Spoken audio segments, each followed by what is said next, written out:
dialogue, I can easily document the comments. In terms of your participation, the way that you can be involved today is by submitting your Q&As into the Q&A function. You can also chat with your fellow attendees in the chat function. And I just want to say that normally when we do these sessions, we use the meeting format of Zoom, which is a lot more personal and we can see each other's faces. But we did have close to 60 people register for tonight's session. And so in the interest of efficiency, we wanted to make sure that we used a format that allowed for effective participation. So we're trying out Zoom's webinar format tonight. And so this is a bit of a learning curve for us as well. So we're going to hope that everything kind of comes together really well for you. I also want to offer that throughout the session, we're planning to do some interactive polls through Zoom so we can kind of get you involved, answering some questions, sharing your feedback, and giving us some idea as where the views are of the participants in the room.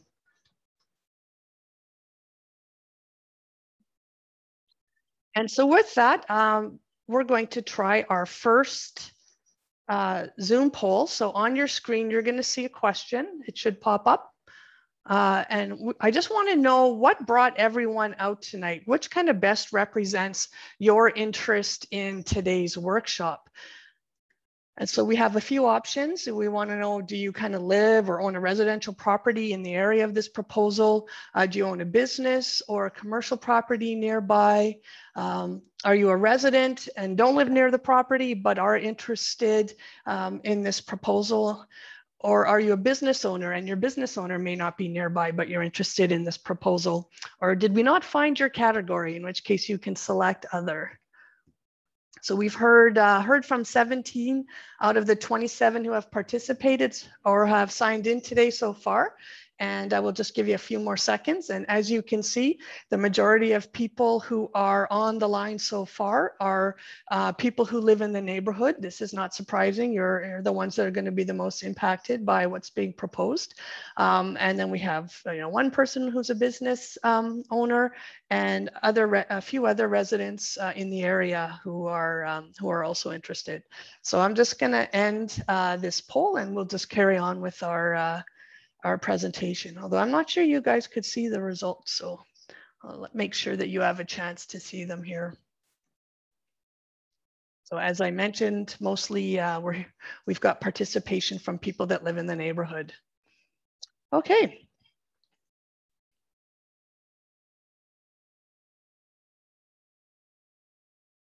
All right, so with that, I'm going to turn the microphone over to my colleague, Nicole, who's going to give you an overview of planning. Thanks, Joanne. Thanks, everyone, for attending tonight. It's great to see so many people interested in this proposal, and happy to start just by providing some information for you on planning. So I'm going to provide an overview of what an official community plan is. So the application being considered is an official community plan amendment. So we want to provide a brief understanding of what that document is, as well as what information it includes.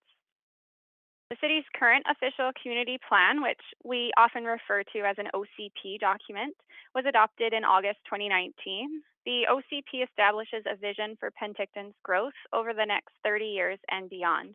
It creates strategic policies and direction for how we can achieve that vision. The plan is not intended to be a static document, as it may need to change and adapt over time with the community. Any amendments to the OCP should be carefully considered with meaningful consultation with the community to determine, is this the way we want to grow? As part of the development of the OCP document, population growth is a key piece of data that is considered. Population growth helps us to project how much growth we expect to occur over the anticipated timeline. As you can see, we anticipate a 0.65% increase, just shown with the green icon on the right-hand side of the screen, over the next 30 years that the OCP is planning for. And this graphic displays the type of housing forms that existed within the city when the OCP was created and how they are distributed based on housing type. As you can see, the most common form of housing in Penticton is the single-family house, which makes up about 43%, followed by low-rise apartment buildings. In planning for future growth, we use the anticipated population growth along with our housing types data to create these housing needs projections shown on the screen. These tables show how much housing we need by type over the duration of the OCP document.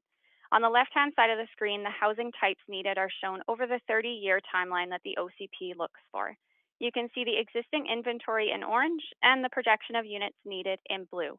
On the right-hand side of the screen, the types are simply broken down based on an annual basis. You will notice that infill units, which are duplexes, row houses, and townhouses, are the housing type identified as most needed, followed by apartment buildings less than 5 stories in height.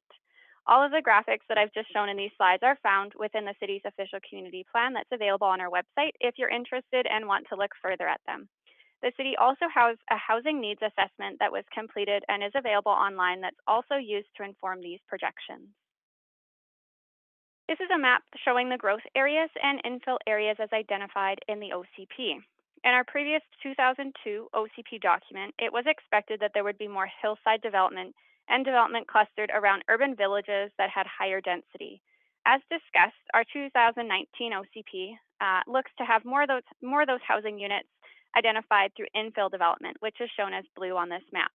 There are still some areas along the hillsides that may require development as well, but not as significant as we had previously in our 2002 OCP. Another piece of information that the OCP includes is what we refer to as future land use designations, or OCP designations.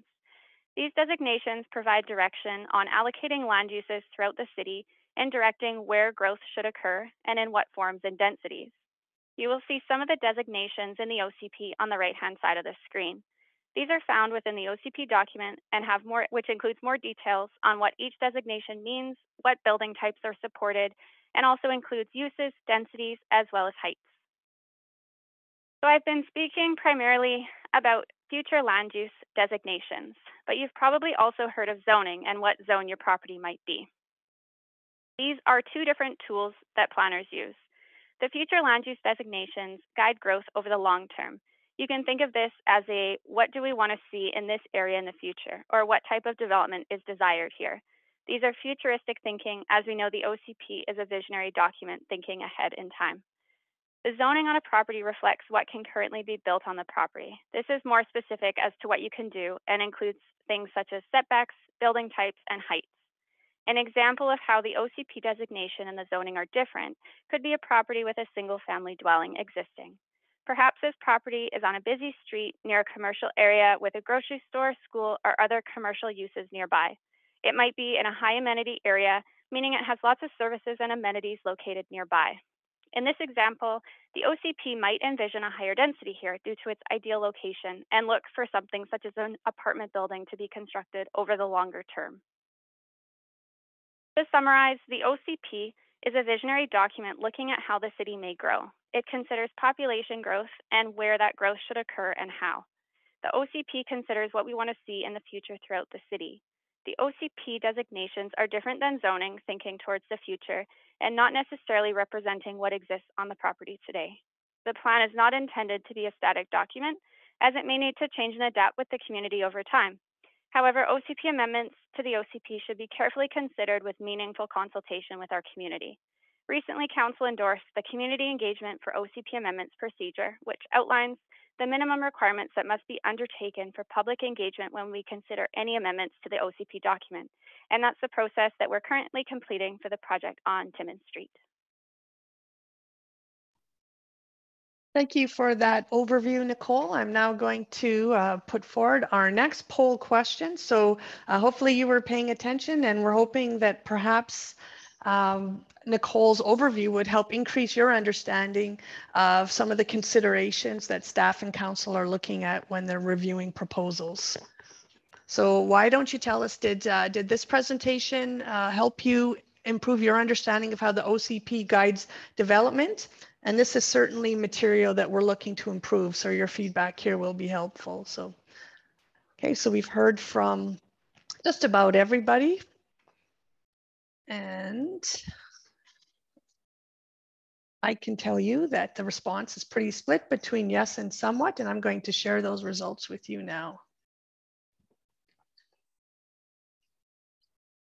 So it looks like there might have been some new information in those slides for you, which is great, and we'll carry on with our presentation.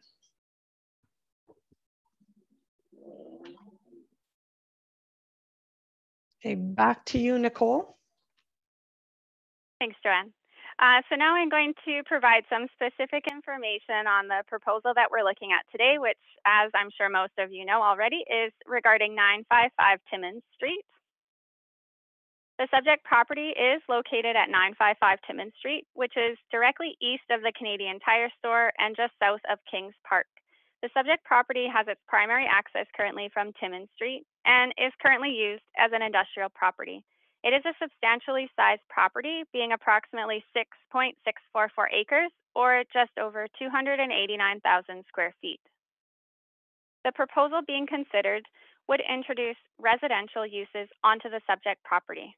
The applicants have proposed development plans that would include 2 5-story apartment buildings, as well as townhouse units throughout the development.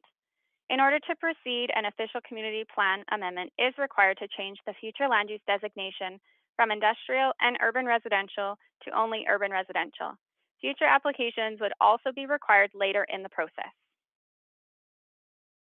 The property is currently zoned M1, which is a general industrial zone and allows for a wide variety of industrial uses.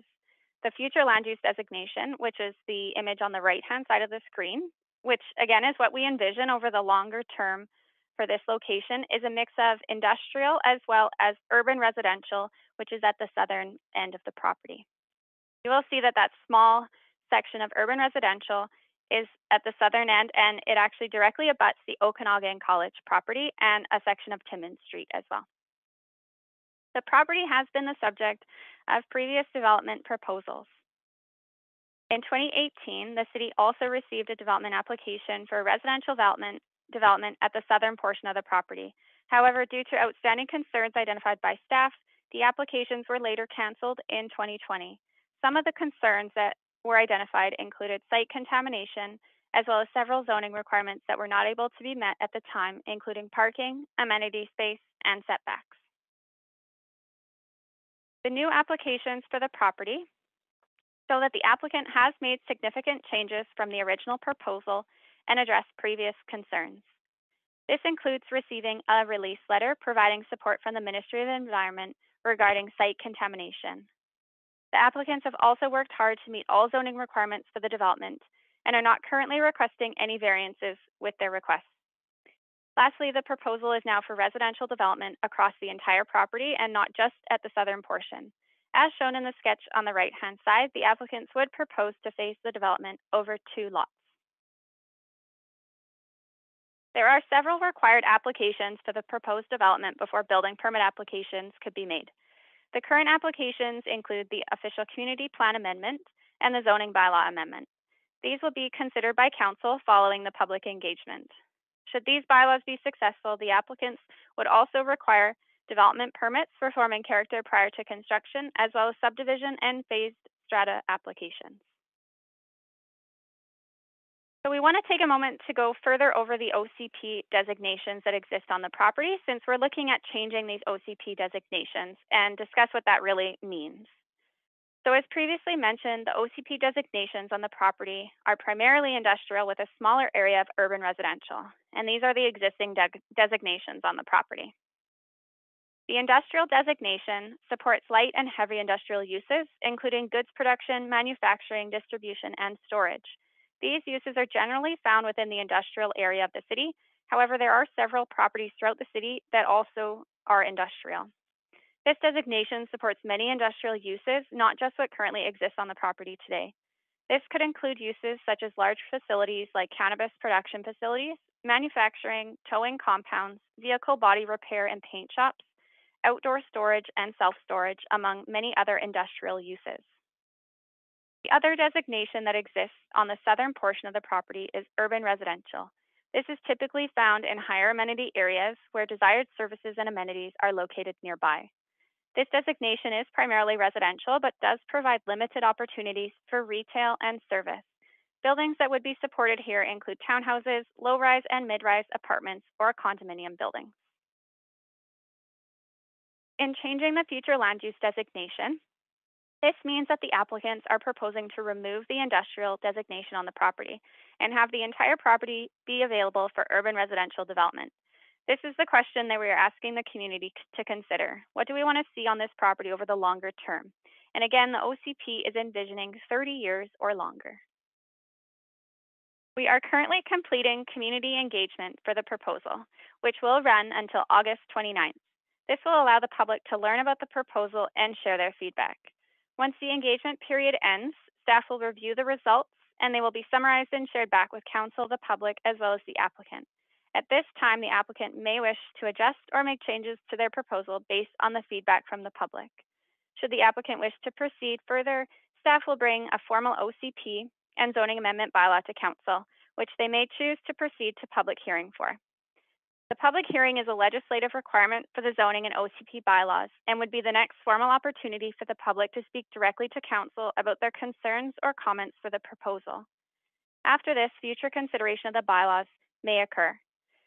We want to note that in staff directing council to begin engagement, it does not signify that council has endorsed, supported, or approved the proposal. This simply indicates that council and staff are interested to hear from our community on what they think about this development proposal. Considering approval of the development would not occur until the bylaws are considered by council after the public hearing.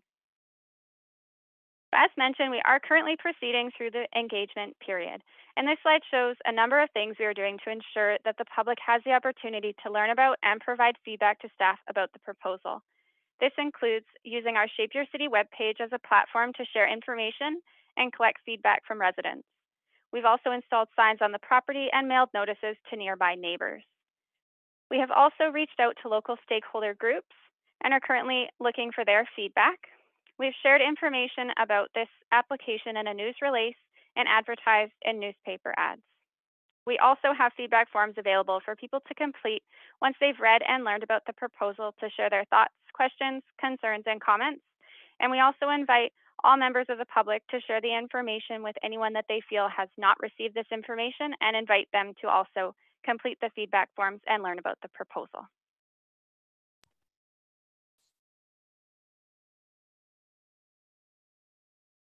Thanks, Joanne. I'll pass it back over to you. Thanks, Nicole. That was great, very informative. And I see some people are starting to put questions in the Q&A. Thank you very much for that. And please do take the opportunity to add your questions as soon as they come up for you, and we'll get to the questions after. Our next section is about the impact assessment. So as you can imagine, with any proposal, there can be impacts to the broader community as well as the neighborhood. And as part of reviewing the proposal, a deeper look at some of these impacts is often part of the application process. And on this one, and specifically, there was a deeper look at traffic. And with that, I'm going to turn it over to our development infrastructure engineer, Michael Hodges, to go over that with you. Thank you very much, Joanne. Can you just go to the next slide? So the City of Penticton regularly monitors the performance of our existing road networks, both of how they function today and how they will function in the future. The city has completed a number of recent traffic studies in the area, and in 2020, the city updated its transportation master plan.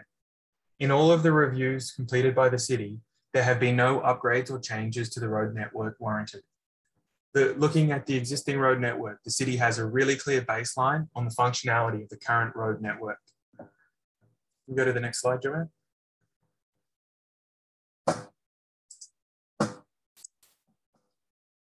As part of the development, the city has required the developer to complete a traffic impact assessment based on the proposed development.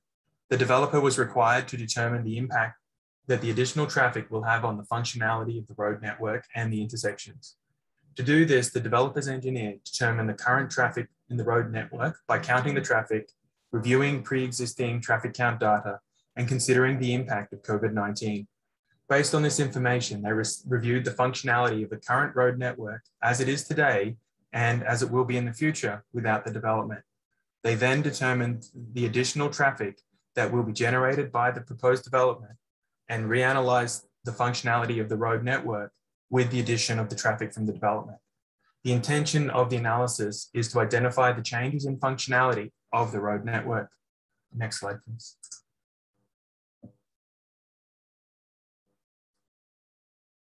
Based on the traffic impact assessment, the current road network functions well. This outcome is in line with the pre-existing reports and investigations carried out by the city. The assessment identifies that the development will generate additional traffic on the road network and that most of the traffic in the morning and afternoon peak hours will be between the development and Eckhart Avenue. This split of traffic reflects the current traffic patterns and the expected trip destinations from the development.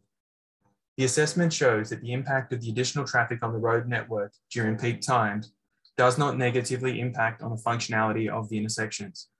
While there will be additional traffic on the road network, the design of the existing network is sufficient to handle the additional traffic. The development will impact on the road network and there will be more traffic, but the traffic impact assessment demonstrates that the additional development traffic will not significantly impact the functionality of the road network. Next slide, please. The city has reviewed the traffic impact assessment provided by the developer and believe it is in line with typical engineering approaches and provides the information for the city to move forward with our analysis. The public have raised a number of concerns with the traffic impact assessment, and I wanted to address some of them here.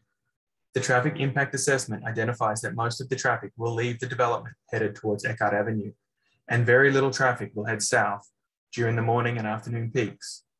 Because of the low number of vehicles that are headed south, the traffic impact assessment does not consider the intersections to the south of this development, primarily Conklin and Duncan. The reasoning for this is that the city has already identified within our master plans that these intersections function well and do not require to be upgraded. The assumption by the design engineer was that the additional 6 vehicles per hour during peak time was not going to change the functionality of these intersections. However, based on the concerns raised by the public, the city has requested that the traffic impact assessment be updated to include the analysis for these intersections to clearly show that what the impact is on the road network. While there has been some discussion from the public on the decision of the traffic engineer to allocate most of the peak hour traffic from the development headed towards Eckhart, and the assessment report does include justification for this decision. In this case, the traffic engineer undertaking the assessment has determined where they believe the proposed traffic will head, and it is the worst possible outcome for the developer.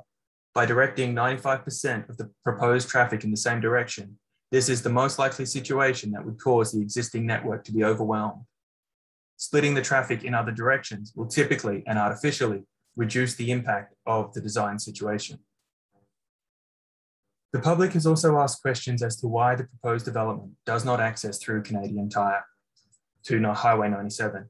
While there are advantages in accessing this development through the existing residential road network, and there is capacity within that existing road network, the Ministry of Transportation and Infrastructure has issued a preliminary approval for this development with specific conditions that the development has no access to the highway.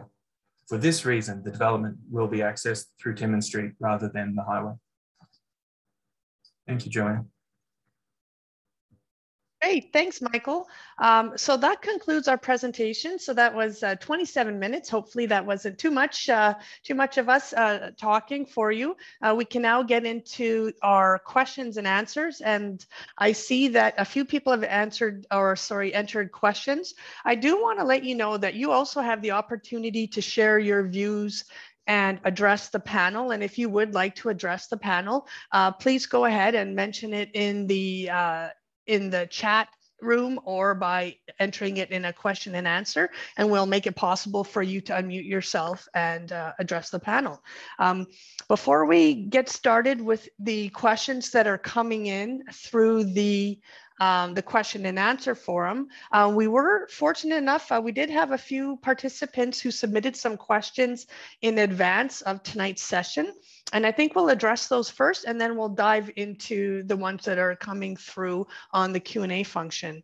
And so the first question we received, as I think, many of these questions are going to be consistent for many of the participants. And the first one that we received was, like much of the Okanagan, Penticton is experiencing a shortage of housing, especially housing that is affordable for our citizens. Does the city have data on the housing needs of our citizens, and will the type and price of the housing in this proposed development meet those needs? And I think that's, we'll hand that one over to Nicole to answer. Can you unmute yourself and answer this one, please, Nicole? Yeah, thanks, Joanne. This is a good question to start off with, I think. So as we discussed earlier, the city has completed a housing needs assessment, and it reviews the housing stock and community needs. As I mentioned earlier, this data was used during the development of our OCP document. And the OCP also contains policies and goals on how the city can try to encourage affordability through the developments that we see. The housing needs assessment provides information on the cost of different types of housing, and it will suggest that single family dwellings are often on the higher end for costing, while apartments, condos, and townhouses and movable homes, such as mobile homes, can be more affordable often. So generally in providing the different types and tenures of housing units throughout the city, we can try to ensure that there's more housing available for a wider audience of people based on their needs. Thanks for that, Nicole. Okay, and our next question relates to the traffic assessment. And so I think, Michael, you should be ready to respond to this one. And this question is asking or identifying that the Conklin Moose Jaw and the Conklin Duncan intersections play a key role in distribution of traffic to key destinations. And so this participant was wondering, why did the traffic impact assessment not include these intersections? So the traffic impact assessment determined where the trips from the development will be going during the peak hours. And during the peak hours, 95% of the traffic is expected to head between the development and Eckhart. Only up to 6 vehicles per hour during the peak hour period is heading south, which will impact on Conklin and on Duncan. And so the assumption was by the design engineer that they would not analyze those intersections because that additional traffic from 6 vehicles per hour wasn't going to impact on the functionality of those intersections.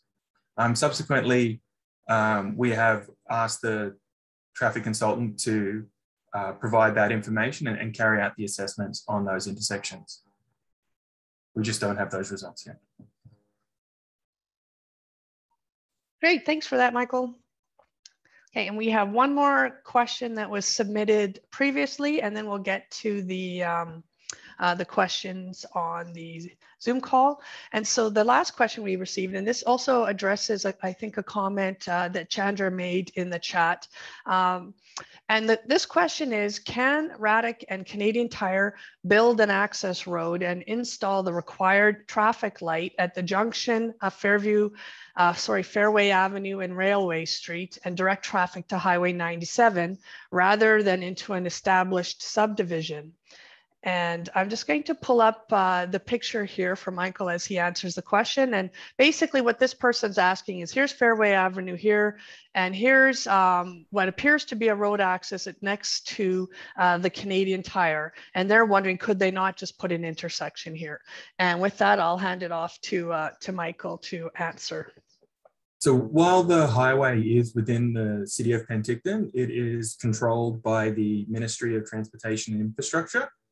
And the Ministry of Transportation and Infrastructure have issued a preliminary approval for this development with the condition that this development does not access through the Canadian Tire property to the highway.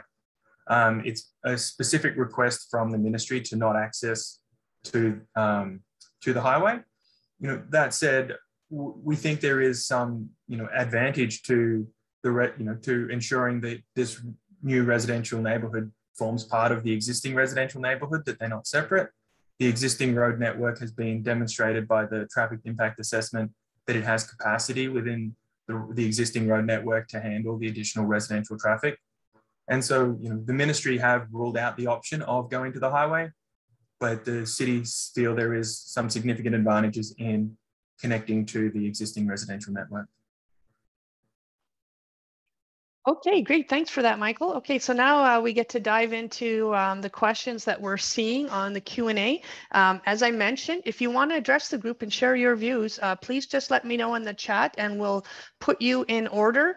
Our plan is to try to give people, everyone a chance to participate. So if you have lots of questions, we may take kind of one at a time so that more people can participate. But please do continue to submit your questions.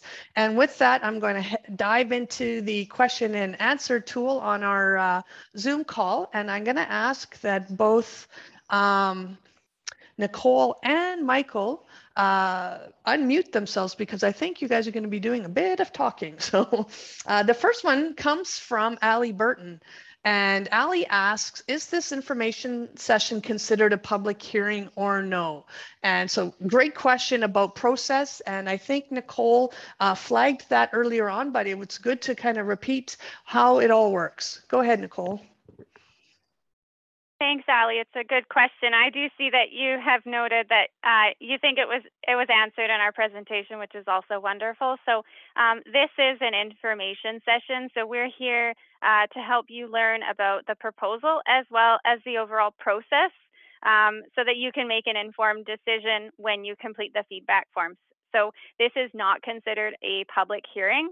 While the results that you share with us will be summarized and shared back with council, it doesn't replace the required public hearing. So I'm encouraging everyone to stay involved and keep your eyes open. If it goes to public hearing, we always encourage everyone to continue to watch, see if the proposal changes as a result of some of the comments we receive, and be involved when it goes to public hearing if you still have comments or concerns with the proposal at that time.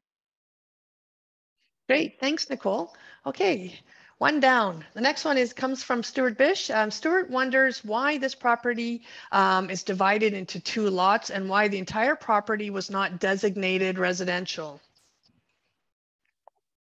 Yeah, I'm thinking I'm going to grab this one, Michael. I'll leave you with all the traffic questions.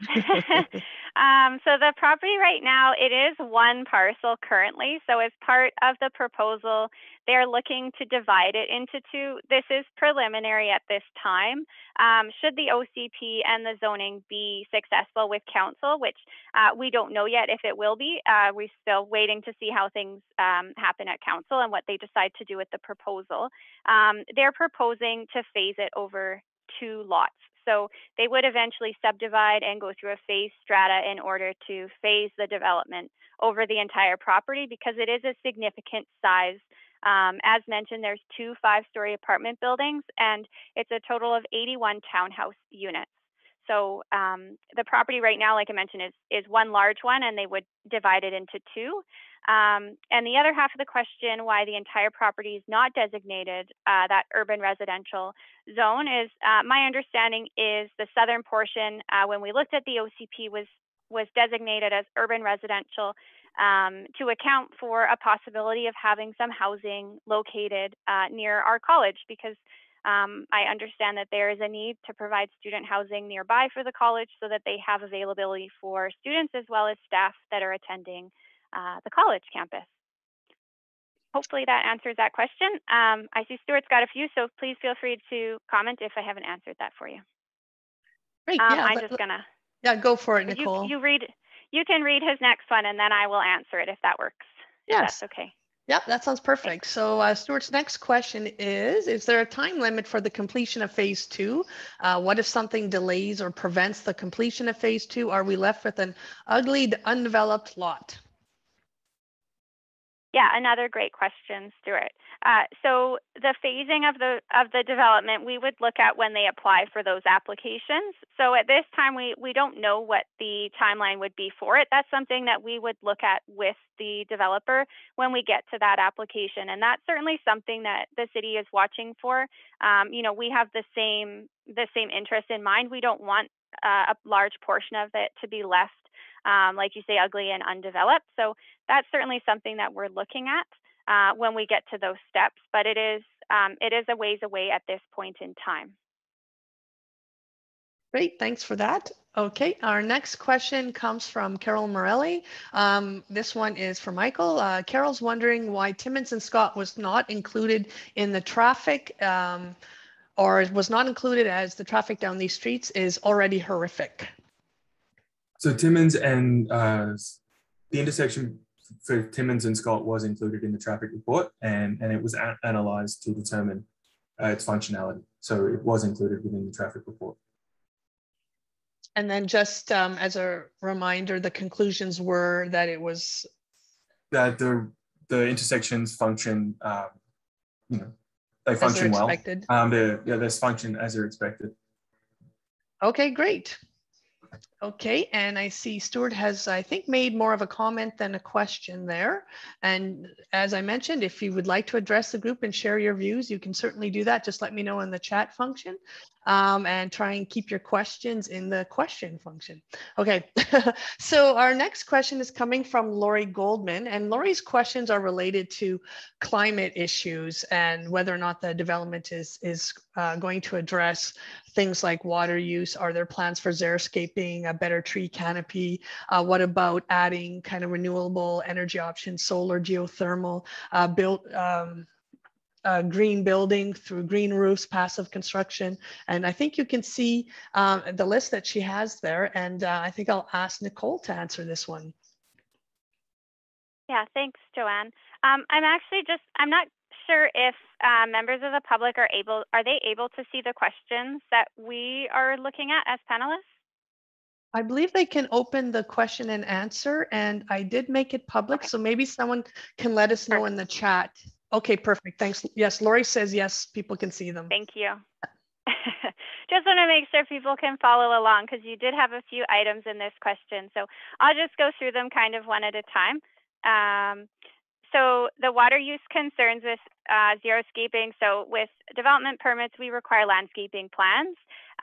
Previously, the city used to require more turf or grass to be installed, and we have somewhat moved away from that, in that we are open to developers and landscape architects providing more plans that consider xeriscaping and water usage, because we are in a dry climate. So often landscape architects will actually provide plans that consider that. So they'll use plants that often require less water, which is great to see. And we see kind of more rock landscaping and bark mulch used rather than grass around all the shrubs and trees that we see installed. Tree canopies is certainly something that we see as well. So we do have requirements, and we have zoning bylaw requirements, as well as guidelines in our official community plan that we use at development permit stages. So it's really when we get to that development permit time that we're looking at all those landscaping items. And you're welcome to look through our OCP document and take a look through the landscaping guidelines in there.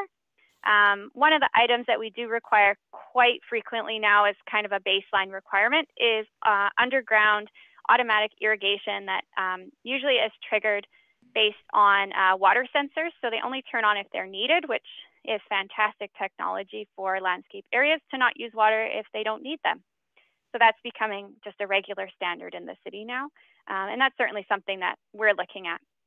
The solar, geothermal, green roofs, and passive construction. Our building department is slowly starting to increase on the step code requirements, and we are certainly starting to see more developers move up that step code. So it's certainly something that the city is working towards. I'm not sure that we're requiring the solar, green roofs, and geothermal on everything, but they're certainly moving up the step code to make things more sustainable in the city. EV charging stations, so electrical vehicle charging stations, we don't have a requirement in the city to provide them, but I have heard from several developers that we've worked with in the last few years that are starting to install these actually more frequently, and there are rebates available from other agencies if they are providing them. So they do get some of their money back when they do that, which I think is starting to encourage them to do it as well. And a play area and common community space for meetings. So the applicant has provided some outdoor amenity space. So they've provided 2 garden areas as well as a sports court and swimming pool for the residents of the proposed development. They've also provided some connections through to the college property for students if they're attending and living on this proposed development as well. So they have considered providing some outdoor amenity space. It is a requirement by zoning that they require that. Low income and affordable rates. This isn't something that we are aware of the developer doing quite yet. It's certainly something that they are able to explore if they're wanting to impose some affordable units in there. We understand that they have been working with the college for a number of years to provide student housing in one of the apartment buildings. Sorry, my slide just jumped around on me there. So they're providing some student housing units in there and working with the college closely to try to have some of those units available for students that are attending the Penticton campus. And safe crossing for children on Eckert. That I'm going to wonder if Michael's best to answer that, that the traffic impact assessment considered pedestrian, cycling, and traffic in its assessment. It did. The traffic impact assessment did look at pedestrian crossings. It did also look at whether or not a traffic light would be required at Eckert and Moose Jaw, and it deemed that a traffic light wasn't required. This also complies with in 2018, the city did an investigation ourselves into the intersection of Eckert and Moose Jaw, looking at was there a need to upgrade that intersection, and the findings of that report was that upgrading that intersection wasn't warranted. Okay, thanks for that. So Lori, I'm going to let you briefly address the group. You snuck in several questions there, but please go ahead and address the panel and the attendees.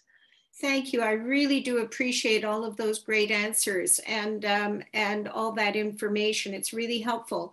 Being a climate activist, I'm extremely concerned that our city is not requiring all of these things, rather than just allowing the developers to, do these things or have them in the zoning. I just want it to go to the city. That I think it's at this point, the city needs to say, these are requirements. And that's a really important thing to please take back to the that department, that these things have to be legislated. Because we are in a climate crisis. And the other thing is, when children, we're expecting to have kids in this development. I think that's part of it. And if they are going over Eckert to school, there has to be a controlled walk light for them there. It's really dangerous for bikes and for people crossing over, and we may not deem that it's necessary, but cars go very quickly on Eckert and children can die. And we need to be very conscious about that kids need protection at that very busy intersection. It's a thoroughfare. And the only other thing that I would like to say is, is there anything in the city to have all new buildings be no fossil fuel, no gas at all in them? Do you know about that? Well, I might be able to answer that one. Okay, thank you very much. Thank you so much, Lori. And so what I can tell you is that beginning in early September, we're going to be kicking off a broad community engagement in the development of our climate action plan, or our community energy and emissions reduction plan. And what we're going to be doing is confirming the direction of this plan. And I've seen some of the preliminary work, and those are some of the policy recommendations that are being considered. So it'll be very important for you and everyone on this call to make sure that they stay involved in that plan as well, if you want to see the kinds of changes that you're referencing in your questions here, Lori, as well. Okay, was there anything missed there, Nicole or Michael, or I think we'll move on to the next question. Thanks, Lori. Okay, so Allie Burton has asked, whether the developers considered access via Duncan through the bordering Okanagan College lot easement or via Canadian Tire easement. People will be parking on Timmins Street, and when vehicles are parked on the roadside, it's unlikely that a fire truck, etc., could make the tight corners on this street. So I think that's another one for Michael. So I think I've addressed that the access through Canadian Tire has been rejected by the Ministry of Transportation. The access across the private land through Okanagan College, I'm not aware that that has been discussed with the between the developer and Okanagan College. I think they have discussed about the potential for pedestrian traffic to go directly into the college. I think they see college students as a high market here. So I am aware that they have spoken about pedestrian access, but not necessarily, but I'm not aware of any discussions on vehicle access. As for your concerns around the fire truck access, there are no parking signs within certain distances of corners to facilitate fire access during those high parking times. So as long as everybody's parked legally, then the fire department will be able to access through these roads. Okay, thanks for that, Michael. Okay, so the next question I'm looking at here is from Janet Filipenko, and Janet's wondering, in the OCP, what is considered a high amenity area, and what is the radius to services required for that definition? Thanks, Joanne and Janet, for the question. Our OCP doesn't necessarily stipulate what a high amenity area is. This is more something that we refer to in planning and general land use. So high amenity areas are generally places that are located near the amenities and services that we need. If they're not located near those amenity services, sometimes it includes areas that have good access to transit or pedestrian connections, as well as our new lake-to-lake bike route that provides a cycling connection for people to use to get to different places easily. The radius that you've mentioned for services for such a definition, again, in urban design and land use and planning, we often refer to and use a 400-meter radius as an idea of about a 5-minute walk. If you can get everything that you need within a 5-minute walk, that's a great high amenity area. We don't necessarily have all of those in Penticton. Larger municipalities would have them that close, or at least access to transit to be able to get to them, or pedestrian and cycling connections like I mentioned. But generally, we like to see things within about the 400-meter 5-minute walk, or you can get somewhere to easily access those items. So I'm hoping that that's somewhat answered the question. This is a term, like I say, that we use in planning quite frequently when we're looking at development and saying that it's good to see more density near those high amenity areas because they have all the services that they need close by and access to them. Thanks, Joanne. Thank you. And so what I'm noticing is that I made it possible for people to vote on the questions, and it's causing the order to jump around. So I'm going to do my best to get to everyone. There was one here that was from Ali Burton that I would like to put to the panel. And Ali's asking what happens if and when this development goes through. And now the questions jumped away. And there ends up being major traffic issues. Are residents to contact the city or the Ministry of Transportation? The traffic report suggested 1,400 movements per day out of the proposed development. That is a huge increase from the current traffic in our neighborhoods, and Moose Jaw Street is a racetrack already. Yeah, and there will be an increase of traffic on these roads, and I'm not 100% sure, but I believe the increase is looking at about 12 to 15% of traffic use in the area. But the transportation assessment carried out demonstrates that the road network will function as it's supposed to with this additional traffic. The city maintains, we keep a close eye on the performance of our road networks as we move forward. And as part of our transportation master plan, we review every road in the city over time. And as I think I've referenced already, there've been a number of reports that the city has looked at in 2017 and 2018 based on concerns raised about Moose Jaw itself at the different intersections in there. So, the city will monitor the performance of that road network as we move forward, and it will be, our responsibility to manage those impacts moving forward. Thanks for that, Michael. There's a couple of questions from Charles Coho and Stuart Bish that I think are related. So I think Stuart has asked the question again about why Moose Jaw and Duncan wasn't included in the study. And then Charles has kind of, which I think you did address, but you can reiterate that. And then Charles has added that he's wondering and wants to confirm your comments around an additional traffic study being done. And he also is curious about if it's realistic to look at only 2 hours per day for 3 days when there's a considerable traffic movements at many other times of the day and days of the week. An example would be during soccer events. Yeah, so I will confirm that we will be having the developer looking at the traffic modeling for the intersections on Moose Jaw and Conklin and Moose Jaw and Duncan. And they are going through that process now. The impact of, I guess the reason that we look at the peak traffic, at the moment, we're looking at, moving traffic. As traffic is moving through the neighborhood, how do the intersections function? And that happens during the time when most cars are on the roads. And that across Penticton, according to our traffic transportation master plan, occurs, there's a peak hour in the morning and a peak hour in the evening. And that's what we designed for. There are other times, such as when there's a soccer game on or a major sporting event, where parking creates significant challenges within those areas.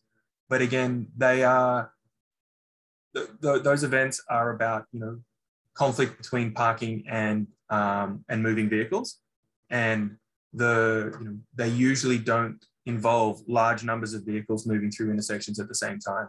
And so that's why we design off sort of the typical maximum, which is the everyday people going to work, people going to school, people coming home from work, and people going to schools, coming home from schools. So they're usually the time where we will consistently see the most amount of traffic. We don't want our roads designed for a major Gran Fondo weekend while we have 6 events at the SOEC and some other fun stuff happening. We don't need our roads to work perfectly in that situation. If we did, all of our roads would look like government or bigger. And we don't want that as a city. So we design our roads to function well during the everyday uses. And every now and then there will be 7 events at the SOEC and major other fun things happening. And our road networks don't quite work so well. But it means that we don't oversize our road networks and they function most of the time for the normal things that we use them for. Okay, great. Thanks for that. And so I see Dana made a very fair point that there has been some activity in the chat, and I would like to get to that. And so Dana, I can unmute you and you can ask the panel your question directly if you like. And it will allow you to share your feedback at the same time. If I can find you here. Okay. So I'll just see if Dana joins us here. And if not, I will go ahead and read her comments. Okay, I will go ahead and read Dana's comments. So what Dana has mentioned is she's kind of reiterating the concerns around Eckhart at Moose Jaw intersection. She indicates that she turns left onto Eckhart daily and that she believes it would benefit from a traffic light, and she's surprised that the traffic study concluded that this intersection wouldn't require a light, as it can be very hard to see around parked vehicles along Eckhart. And she indicates also that the vehicles drive very quickly. This is a comment that we've heard, and that the volume of traffic is quite high during rush hour. Let's see. So there's a question at the end here, and it is, would the city consider requiring the developer to install a light at the intersection regardless of the results of the traffic study? Can we do that? I think the answer is probably we can. Would we do that? If we don't have a demonstrated need for a traffic light, it's not something that we want to have within the city. Every intersection would benefit from a traffic light. But at the same time, we don't want to drive down Eckhart and have traffic lights on every block. You know, there is an impact to traffic movement by installing traffic lights. And, you know, most of the time on Eckhart, on Moose Jaw, you can stop and go straight into traffic. You know, the traffic isn't that bad. However, if we were to install traffic lights, every time you would have to stop, you would have to wait 20 seconds, 30 seconds, whatever the traffic cycle is. So whilst we would make it better for that short peak hour period, we would actually make it worse for people using Moose Jaw for the rest of the period. So yes, it is something that we can do, but it doesn't necessarily mean that it's the right thing to do. And then there is a negative impact of putting in traffic management and traffic lights and, you know, and causing these additional delays. I hope that answers the bulk of the questions. Yeah, I see that Dana has been able to unmute herself, so we'll just let her comment before we turn it over to Chandra. Sure. I just wanted to add that, you know, has the city considered any traffic calming measures for that stretch of Eckhart where traffic does go very quickly? We already have Duncan and Westminster, which are kind of faster thoroughfares, and the that stretch of Eckhart is a residential area, and we do have the soccer fields, which are parks, as Lori pointed out. If anything, we should have a lower speed limit there. There's also a daycare on that property, and then another daycare behind the college, not far from there. So tons of families going back and forth across. And one thing that Joanne didn't read out from my comment in the chat is that I also cross that intersection a lot as a pedestrian. And I'm currently on maternity leave, so I'm often pushing a stroller, and cars don't stop. I'll have to wait for a gap before I go through the intersection often. So it's a very dangerous intersection for a pedestrian. Sometimes I just walk over to Winnipeg so that I could go to the closest light, but there aren't any lights between Winnipeg and the highway, which is a really long stretch. Those are my thoughts. Thank you, Dana. And I would just offer, and Michael, maybe you want to jump in here too, that this is really great feedback. So, you know, Michael can refer to what's been done in the study, but you have lived experience there, and we'll definitely record that feedback. So thank you very much for that. Thank you. Yeah, that's really what I was going to say, is that I do really appreciate that feedback. You know, in the discussions that I've had with both tonight, as well as with a number of community members who have reached out to speak with me directly about this proposal, there has been a lot of comments around speeding down Moose Jaw, and I am not aware of whether or not the city has carried out investigations into traffic calming down Moose Jaw. It's not. I'm not aware of I'm not aware if that's happened. So that's one of the things that I will have a look into. Answer your question is, have we looked at that? I'm not aware. I'm not sure yet, and we'll find out the answer, and Joanne will be able to get back to you on that. Thanks for that. Okay, Chandra, you've been waiting so patiently. Chandra, the floor is yours. Thanks. Thank you also for giving me the opportunity to ask my questions and speak here. I just want to, I have actually 5 points that I have concerns about with this development. One is the density. Do we need to have this much density? Does the OCP have a minimum amount of density that it needs? What's the maximum? So I'm just gonna list them off, and then you can address them. With density, you're going to get an increase in parking, and I'm wondering what's the minimum amount of parking, and is there adequate parking in this development? I would like to know what is the like how many parking spots per residence do they have? It is required by the OCP, and then because in my experience with the Broad Street apartments on Duncan, what I found was that while there was parking there, people with more than one vehicle ended up parking on the laneway because they didn't want to pay for the extra parking. And so there was spillover there.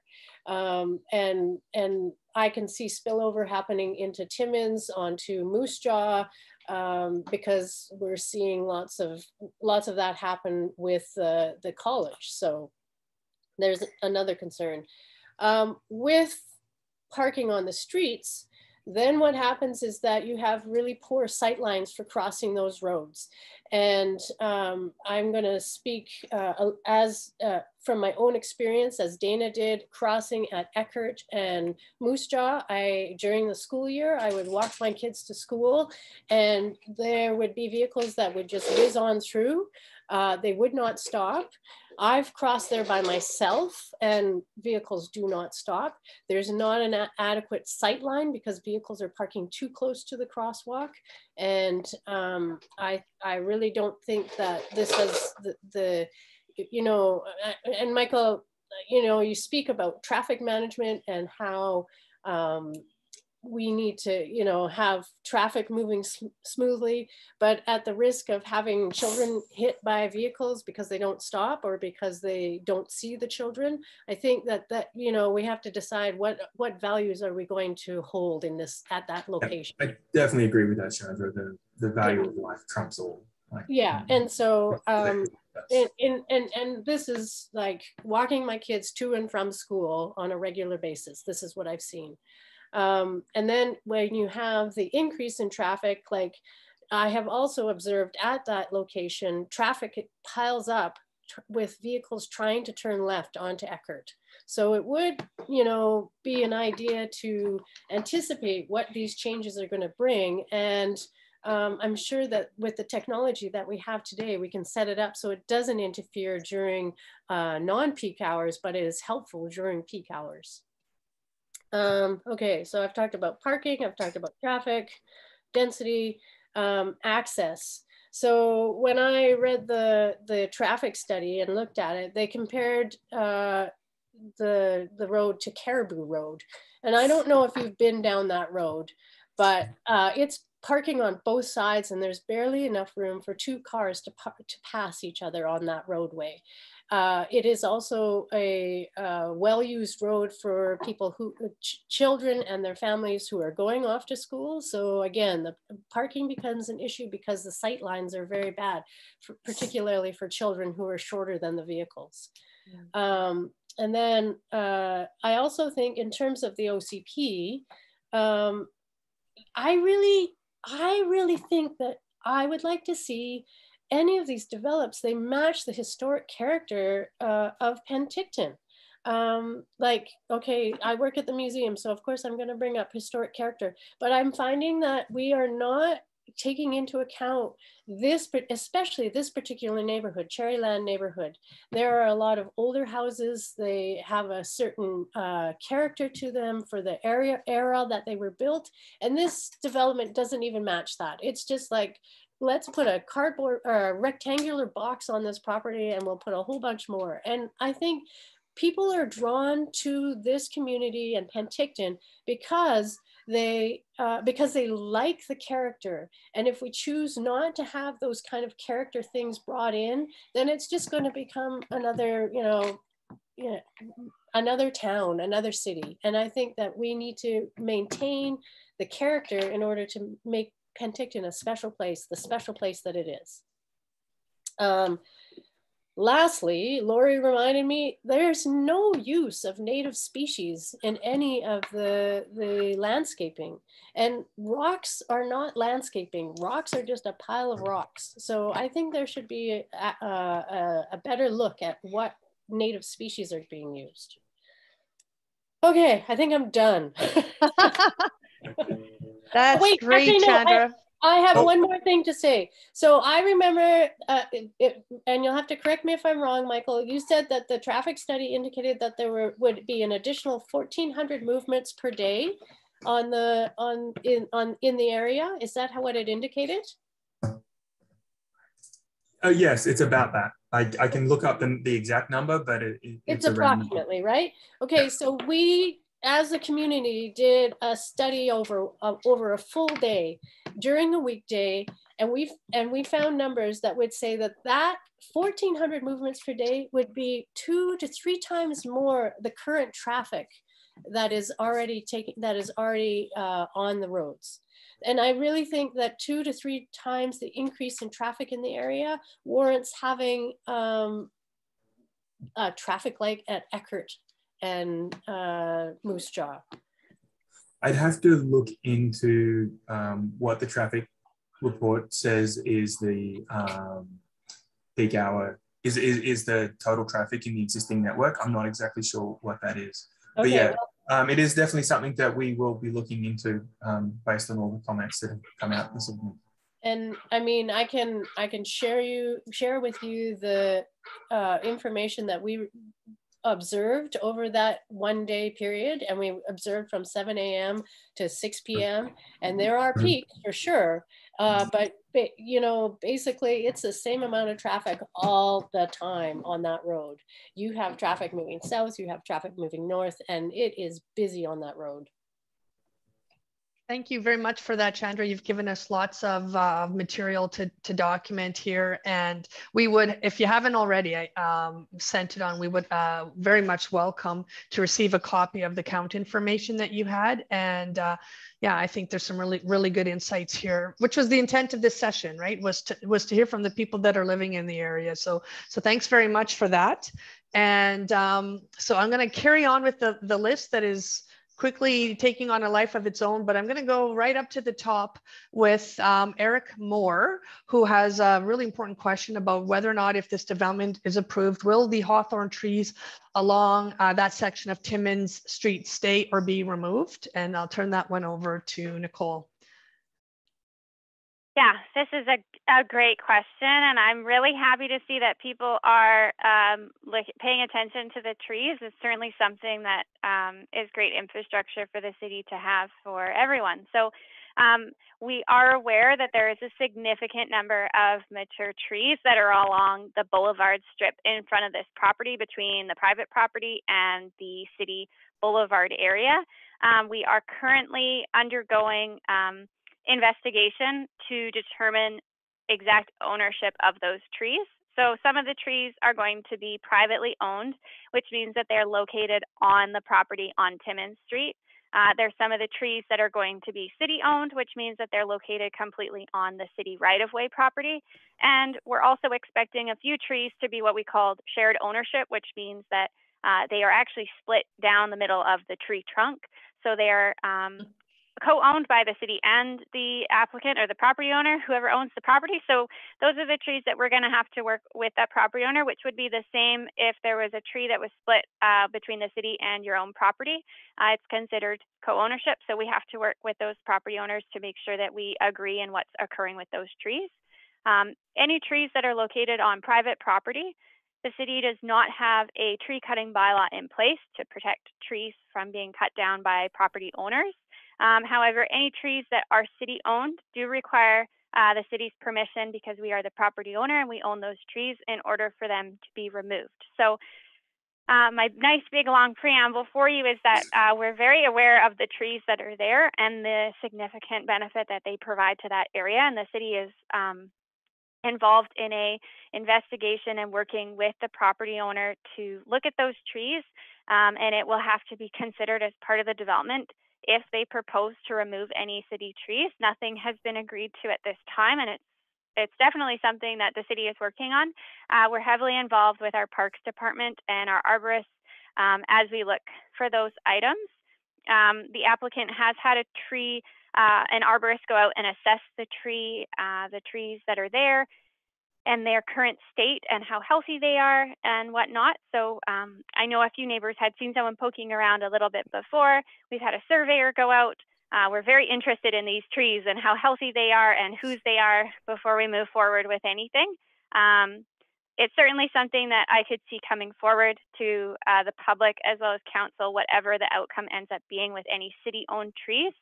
We're very aware that it is a public interest item.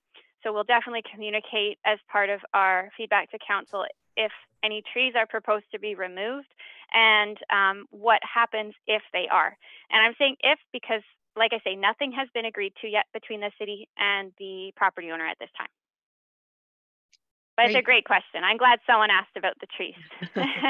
We have spent a lot of time discussing those trees as staff. I did want to just note, Joanne, I have privately answered not privately, I typed them in publicly. John had asked a question about parking spaces required, which— Oh yes, I wondered where that went. Sandra had already asked that question as well in her comment she just asked. So I do want to point as well to the Shape Your City page. We have a question and answer column in there. And someone did ask this question already, and I spent some time, went through and really broke it down on there. So I do recommend going in there to see which apartment units require how many and which townhouse units provide how many. But ultimately, our zoning bylaw requires 285 spaces for the entire development. And the proposal currently has 345 parking spaces, and that means that they actually are providing 61 extra spaces from what our bylaw requires.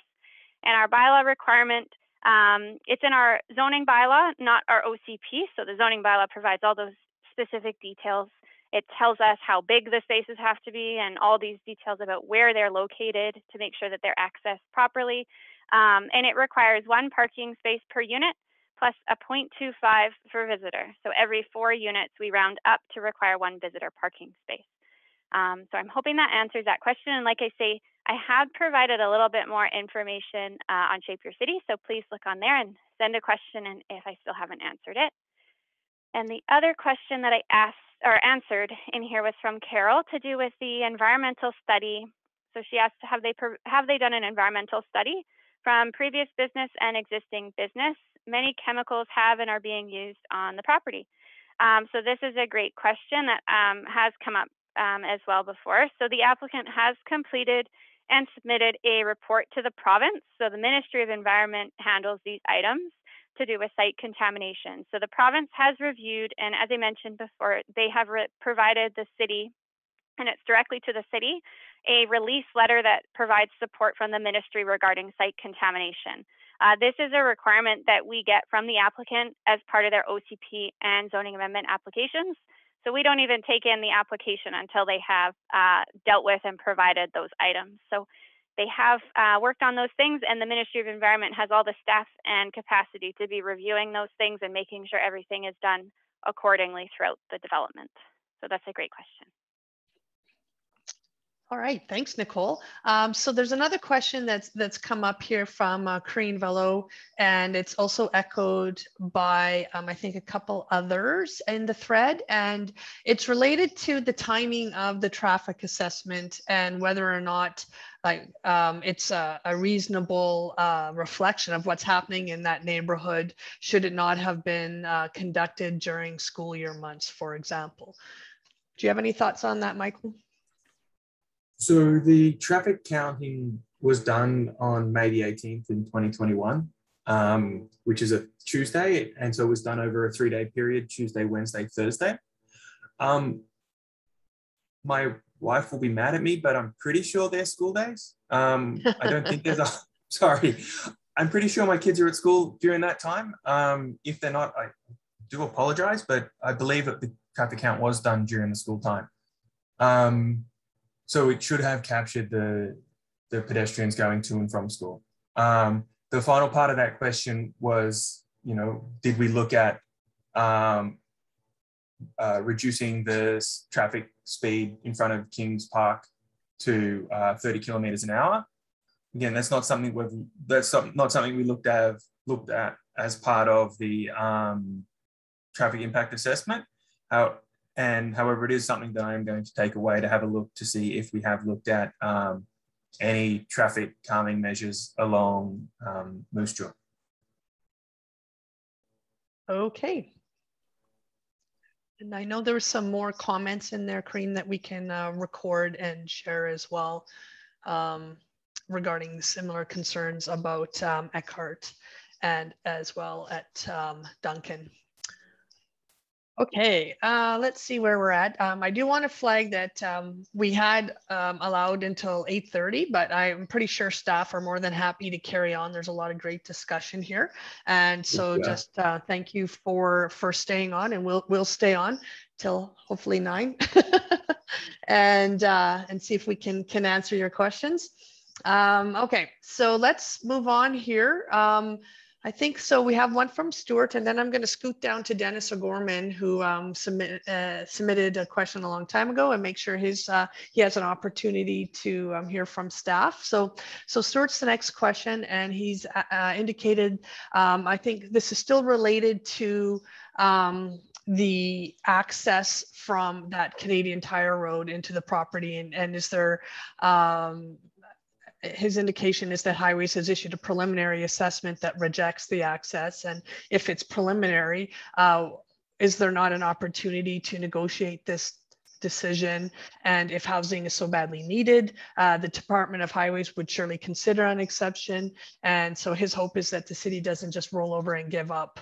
And if the development has to exit to Cherryland neighborhood, he's indicating that the neighborhood, and that his answer is a no on that one. So your thoughts on that, Michael? So I guess my thoughts on that are that the Ministry of Transportation has said no very clearly. You know, they're very protective of their road, and it was always something that we were kind of expecting that they were going to come back with a condition along that lines.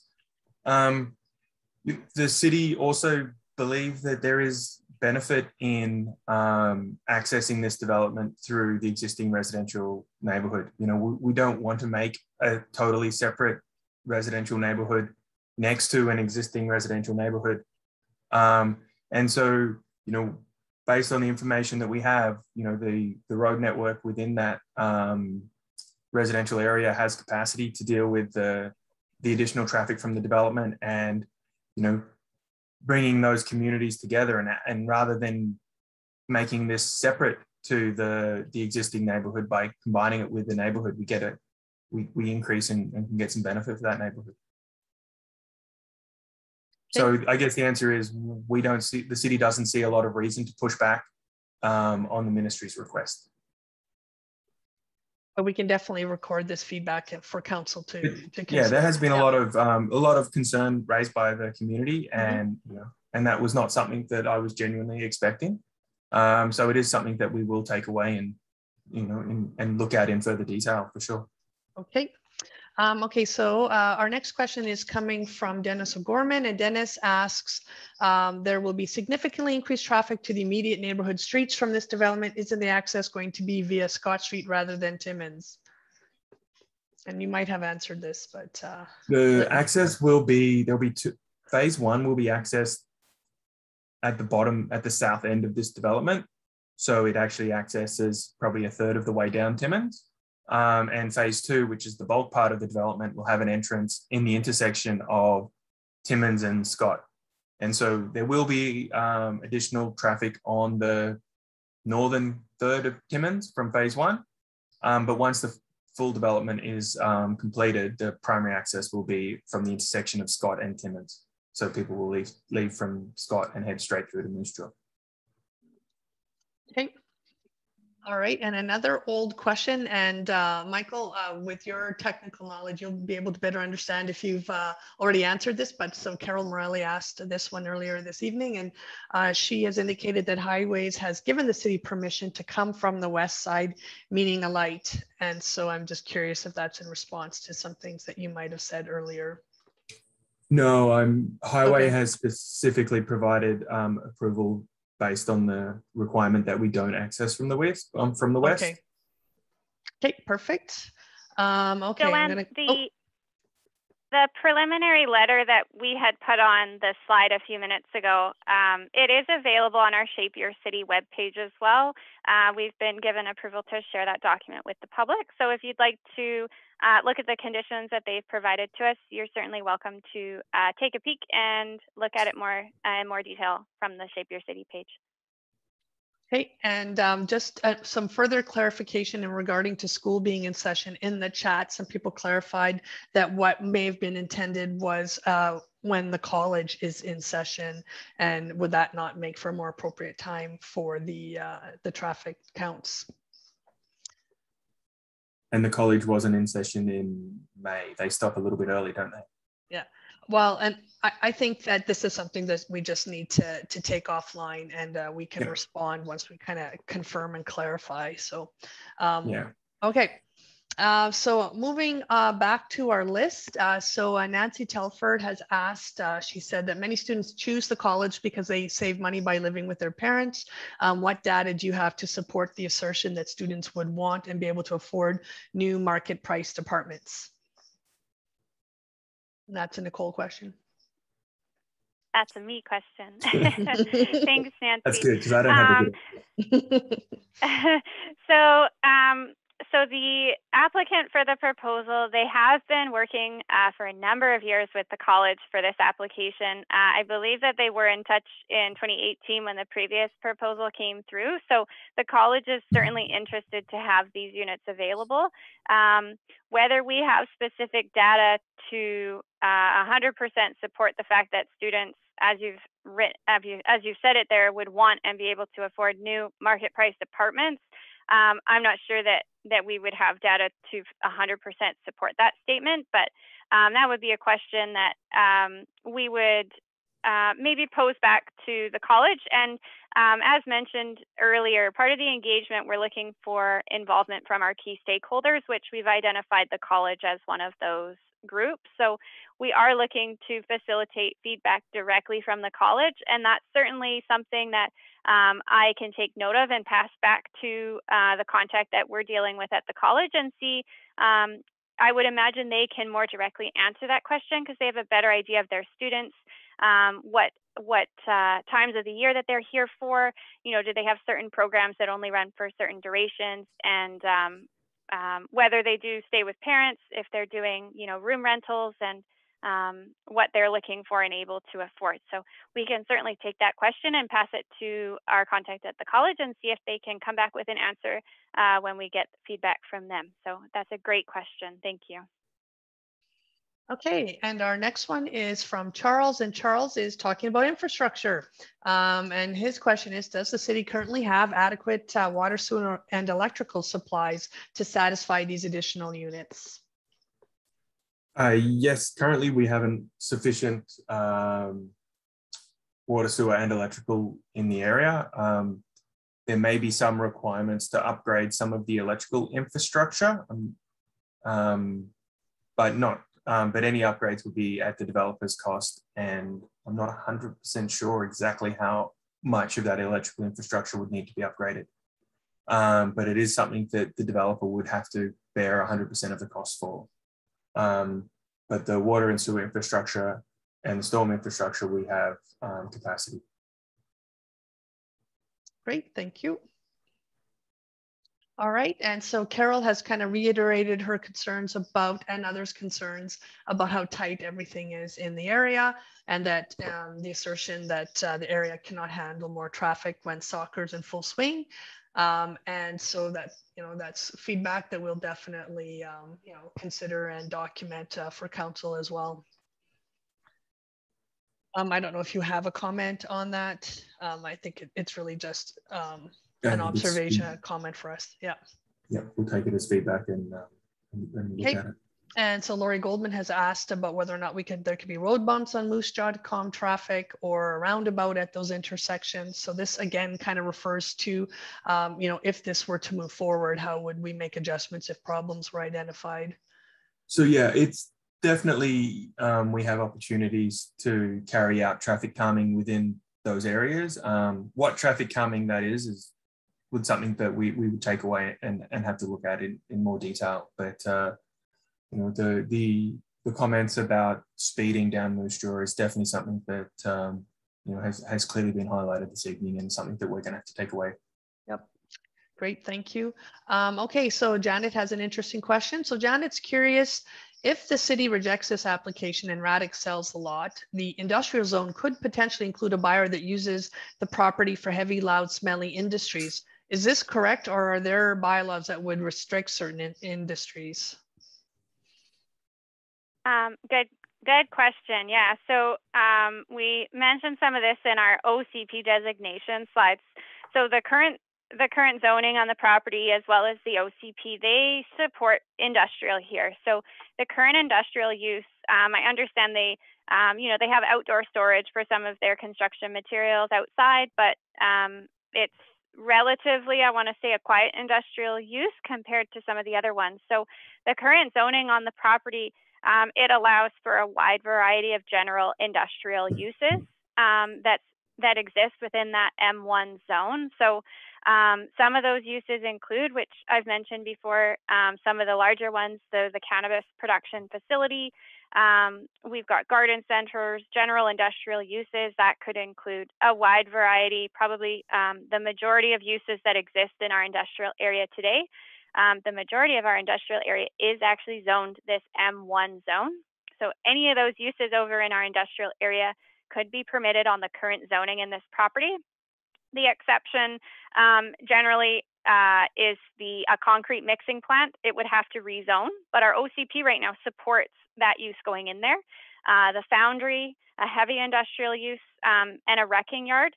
Those are things that it's not zoned right now, but the OCP envisions that those could be uses that we could see there in the future under that industrial future designation that we see there. So trying to envision what it could look like on that property, I would say the majority of things that are in our industrial area, the properties are primarily M1 zone, which is the current zoning on this property. So it would simply be a business license application with the city for them to operate there, and they would be able to begin doing business there. Great, thanks for that, Nicole and Janet. Okay, so John Bilodeau, he's mentioned that Lori's has asked some great questions about our environment, and he sees a close connection between this development and Okanagan College. He asked if the developer has involved or consulted with the Sustainable Building Technology program at the college. Sure. So like I say, they've worked really closely with the college so far is our understanding, and I have spoken with the college as well that's confirmed that they have worked with them for a number of years. I'm certainly going to pass that suggestion along. I think that that's a great consideration that we can ask if they have, or if it's something that they would consider doing so in the future, especially with some of the suggestions Lori had brought up earlier regarding climate change. So I will flag that item and put it in the summary from the public engagement to share with the developer and the college. So thank you. Great. Okay, and so Nancy has asked a further question about whether or not we would do a redo of the traffic assessment when college is in full session and people have returned to work, and mentioning that the earlier assessment explicitly did not adjust their low counts for COVID, and the neighborhood has lived experience to know that traffic has been low. And so Michael, I know that we need to have further thought about the traffic assessment, and so I don't know if you want to answer this question now, or so I guess in the traffic assessment, they compared the traffic counts that they measured along Eckhart to the traffic counts that they had from Eckhart that were taken in 2017. So the idea was that they would look at the pre-COVID and the COVID numbers to determine what was the impact, and I think the expectation was that we would see a reduced traffic count due to COVID and that we would have to bump up the traffic count. However, the numbers that they calculated that they measured this year were 3 to 5% higher than what they calculated in what was counted in 2017, which matches what we would expect to see as a year-on-year growth. So they looked at those numbers and they didn't feel that, based on the data that they had, that there was a significant drop in traffic during the peak hour due to COVID.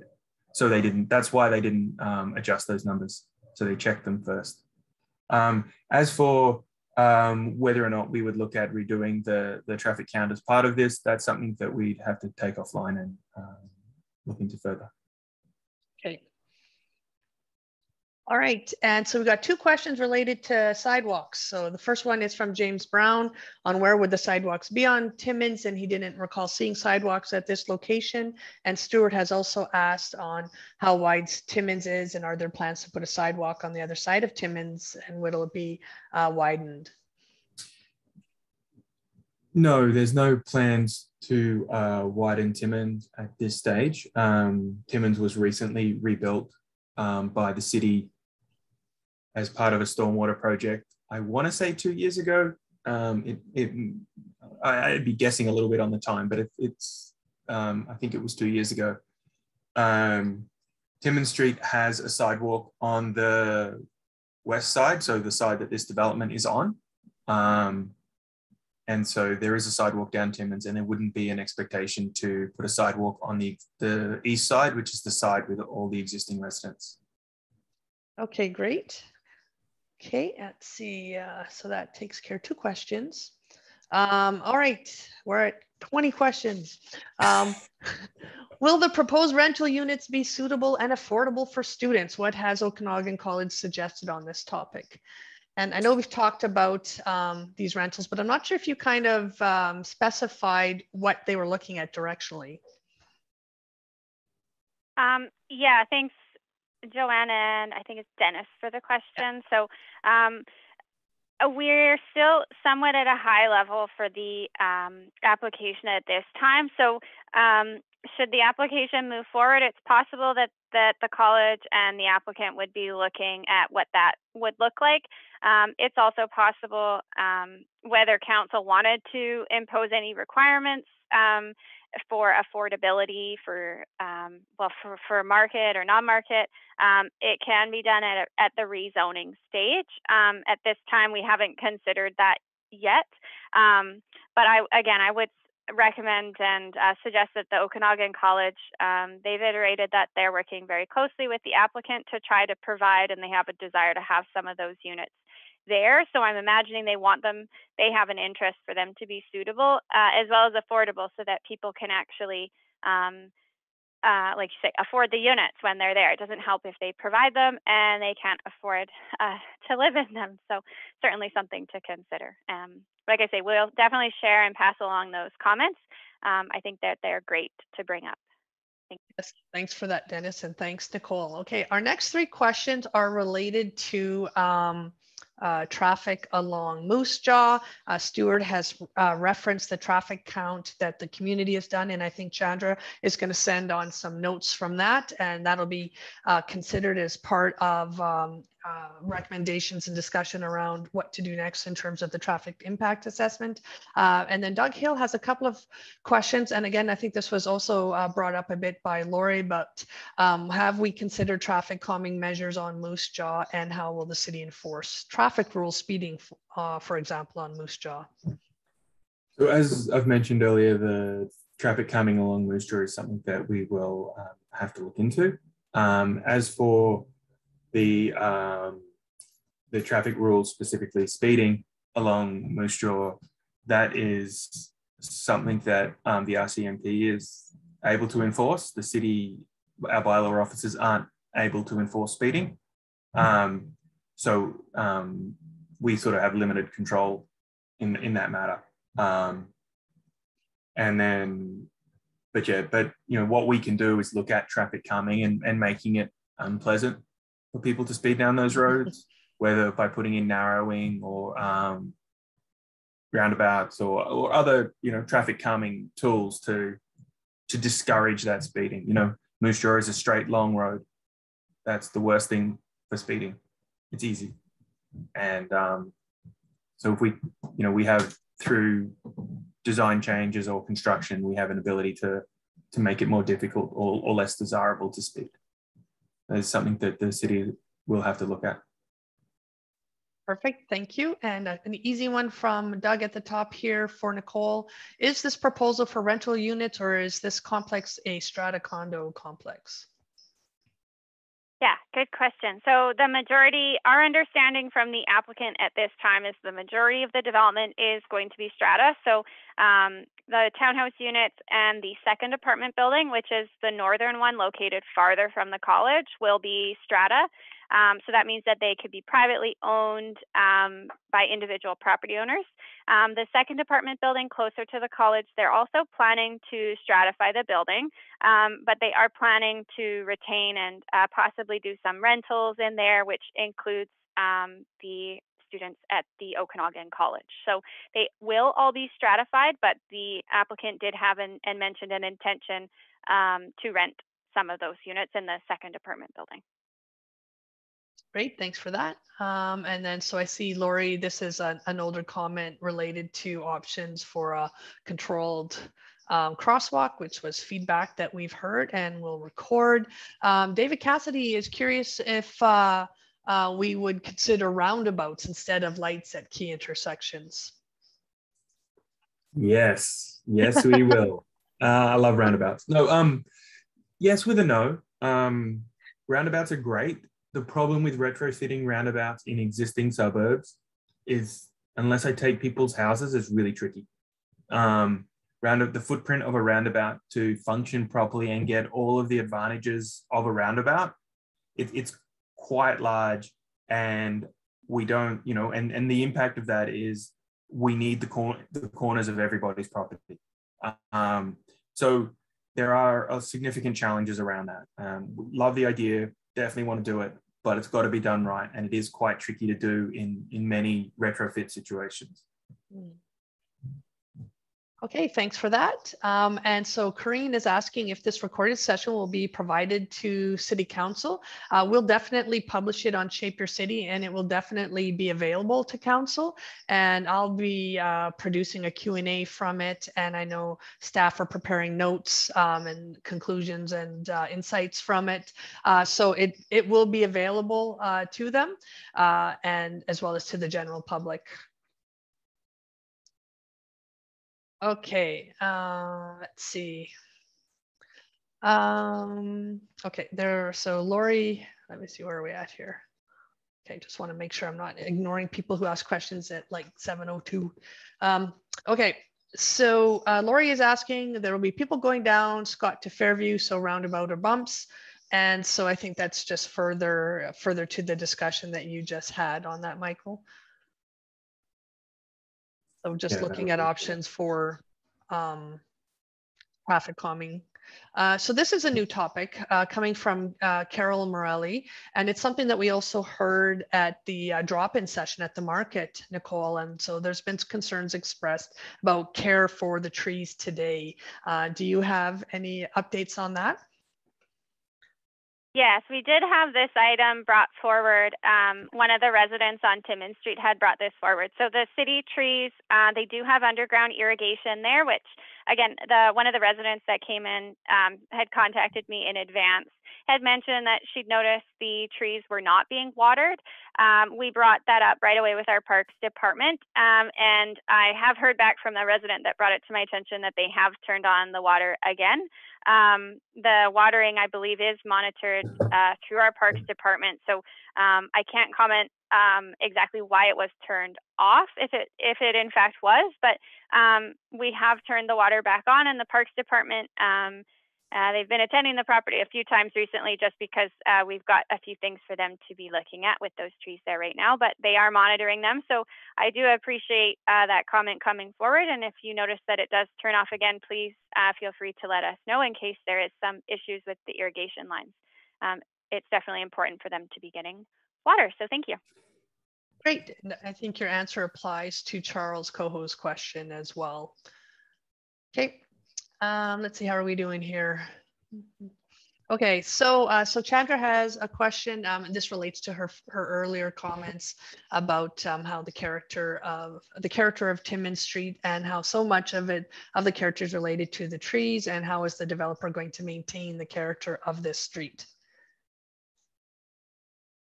Yeah, so Chandra, I'd written this down from your discussion earlier to do with the heritage component of this neighborhood. So when the city, I'm going to do a little bit more information than just with the trees. So she mentioned to do with our heritage protection and considering heritage when we're doing new development. So when the city was doing our new OCP, we looked at those providing heritage areas and looking at that as a consideration for development. And there was certain heritage protection areas that the city looked at. which ultimately didn't proceed because the members of the public actually were not in favor. I think it was the neighbors and the owners of those properties were concerned it was going to impact significantly on their ability to do things with their property. So slightly different, but we're certainly aware of heritage significance in our community. And I think it's a great topic that keeps coming back up to our council as well. And we do have a heritage advisory committee that looks at those things. So certainly something that we're aware of, and I think that it's slowly being explored by our council as well as that committee. So I would agree trees play a huge role in the character of a street. I think the K streets also have a lot of trees. Alexander has trees on the sides that really shapes the character of those areas. These are things that we would look at as part of the development permit and how it's going to fit in the area. For this particular property, like I mentioned, we're very aware that those trees are there, and we've had a lot of residents, not even residents, just members of the public comment that those trees are an important piece of infrastructure in that area. So we're definitely interested in seeing and protecting those trees as best as we can. And like I say, no decisions have been made about cutting, and if anything was to be decided, it's going to involve our Parks Department as well as council in those decisions. So happy to stay in the loop on the development permit. So the development permit would come back to council for consideration at a later time if council supports the zoning amendment. So I encourage you to keep your eyes open for when that comes back, and look and see what you think about the development when it comes back for council at that time. Great. So David Cassidy has put a new topic out there, and it's a quick question. And he's asking, has Transport Canada been consulted on the height of the apartment buildings? Is this development within the landing takeoff path to the airport? Yeah, thanks, David. This is a question I wanted to flag as well. So this is an item. So this property is located, I'm sure as you know, if you live in the area, it is an area where the planes are flying over. And I believe they have a tower very close nearby on the Okanagan College property. So there is a legal document on this property that specifically denotes how high certain buildings could go on this particular property location, and the proposed buildings are within the height allowance that they are permitted to be doing. So my short answer is yes, it's been considered, and they are within the height that they are allowed to be doing in that close location to the airport. Great. Thanks.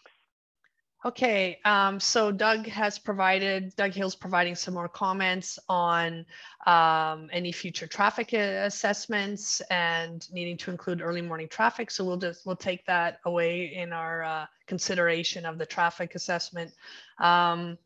And Stuart has offered, if the city is keen on having people walk or bike, the development could allow for pedestrian bicycle traffic to exit through Cherryland, but not vehicle traffic. And all vehicles must exit via Highway 97. A great reward to those who walk or ride bikes. So good feedback again, and we definitely hear loud and clear people's concerns about that traffic on Moose Jaw and through Cherryland. So we'll incorporate that into our report to council. You see now it's disappeared on me. Okay, and I think I saw another interesting. Oh yes. This is one. I'm gonna jump to Allie's comment at the bottom here, and Allie Burton is asking, would the developer be paying for the potential traffic calming on Moose Jaw after the fact, or are taxpayers on the hook for that after the development is completed? So one of the reasons why we look into the traffic impact prior to the development is it gives us the ability to get the developer to pay for their impact. And so, you know, if the development was going to cause significant issues, then we would get them to upgrade it. In this situation, none of us are here saying Moose Jaw is the best road in the world. It's got no traffic concerns. People drive down it at safe and reasonable speeds. We all know, well, the complaints coming today that the existing situation on Moose Jaw involves significant speeding and significant issues, and that there are today, the feedback I'm getting is that today we need to see traffic calming. And so it's not reasonable to make developers pay for existing deficiencies within our system. The role of development, I fully believe that development should pay for everything that they do to the city. But anything that was pre-existing, anything that they didn't cause, that just happened to be in their area, if they're not making it worse or they're not substantially impacting it, then I think that's a cost that should be on the city. And so in this case, if there is a significant pre-existing issue being raised about the need for traffic calming. So to put all of that cost onto the developer would seem unreasonable to me. Now that said, what part of that cost, and would we, the developer is identifying that they will use these roads and there will be some impact. So if there is a need for traffic calming, it does seem reasonable and fair to make the developer pay for a part of that, consistent with the part of what they use. And however, this is our one kick at the can. And if we miss it and we don't address it now, and the issue presents itself in years to come, then we don't have the opportunity to go back to the developer and get them to pay for it in retrospect. So that's why we are looking closely at this. This is why we take the comments raised by the community so seriously as part of these feedback sessions. I've got one chance to get this right. And when I present to council and say, this is what we need the developer to do, I have to be right because it's our only chance. So, it is really important.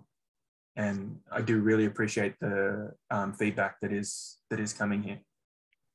Yeah, and I think your response there also answers Doug's comment here about whether or not we do consider the impacts to residents, and do we consider the residents' feelings. And I hear loud and clear that that staff really do understand these concerns and are hearing them, and are going to take what they're hearing tonight and digest it and determine, what's right, what the right next steps are. I think it is important to remember that as staff, we all live in this community. We are residents with you. I know at least a third of the people who have spoken tonight or have raised comments tonight personally. We are members of this community and we genuinely do care. And, we want to try and do what's best for the city and best for the residents. Okay, I'm going to save Charles' comment for the last, and then I think, because I think we can answer Dana's pretty easily again, because I think it's related more to just making sure that we're documenting concerns about traffic calming and providing more evidence about the concerns around traffic in the area, and further support for seeing if there's an opportunity to add another light at Eckhart. Do you have anything else to respond that would be new or different to Dana's comments?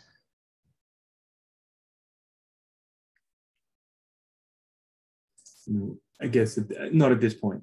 Okay.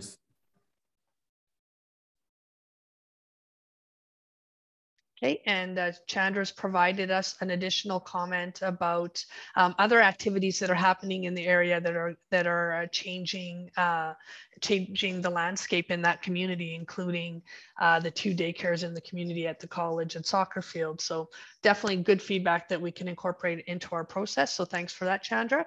And I think I want to end the Q&A on Charles' comment, who is thanking everyone for participating in the democratic process. That is something that staff echoes as well. And I can't thank you enough for taking 2 hours out of your evening to learn more and become informed on what's happening in your community and in your city. And we've definitely got reams of notes here that we will consider.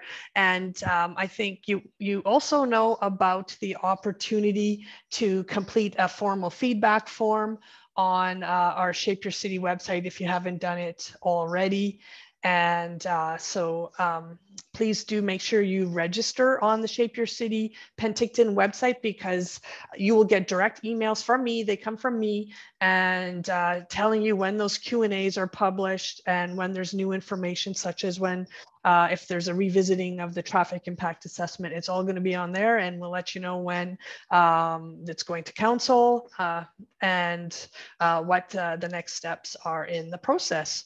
So I did want to do a couple of more polls if people have the appetite. I know we're losing people fast, but I've just got a couple of more polls here, and they'll go fast for you.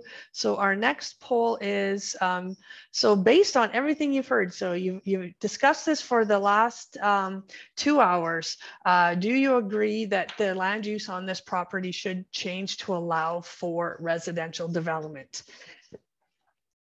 So that means the latter half of that parcel that's currently designated for industrial. Do you think that that whole parcel should be allowing residential development? And on our feedback form, we give you a few more questions where you can actually specify whether or not you like the proposal, or what's the proposed future land use that was included in the application. So you can provide more specifics there, but what we're seeing here from the people still on the line, I'll just share those results. So definitely some support to see this area become residential. Some reservations for those, for some folks, probably largely related to some of the things we are hearing tonight. So thanks for that. Okay, let's quickly move to the next one. The next poll is, so also based on what you've heard, we've definitely heard loud and clear a lot of the concerns, and if some of this can be addressed, do you think that you can support this development that is being proposed for this site? So again, we're down to about 17 participants, not the 30 some odd that we had. So it's not statistically significant, but you know, like it's great to kind of see what the room is thinking after having all this great dialogue. Okay, I'm going to share the results. So interesting. So there are some that strongly support it, and and the majority strongly opposing and somewhat opposing. And I imagine that's due to the concerns that were raised tonight. And I just have one more, or I guess I can see that, but I don't know if you got to see that. So there you can see the results of our remaining participants.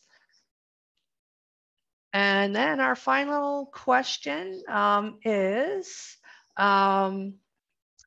did you find today's session valuable? Do you agree that it was valuable? Did you get your questions answered and get the information you needed? So, oh. Okay, so I heard from 13, 14 people. I think that's all we have who are active on the line. So I'll just share those. So yes, so you definitely agreed and strongly agreed, which is great feedback for staff. And I just want to thank everyone who participated today, and also thank staff who gave their time this evening to hear your feedback and answer your questions. And again, watch for the Q&A from this session to be posted on Shape Your City. And I see Chandra saying that the opposition is for as it's currently proposed, but not necessarily if there were changes. So with that in mind, appreciate the discussion. Have a great night. And again, you have the contact information if you need to get a hold of us. Thanks, everyone. Thank you very much.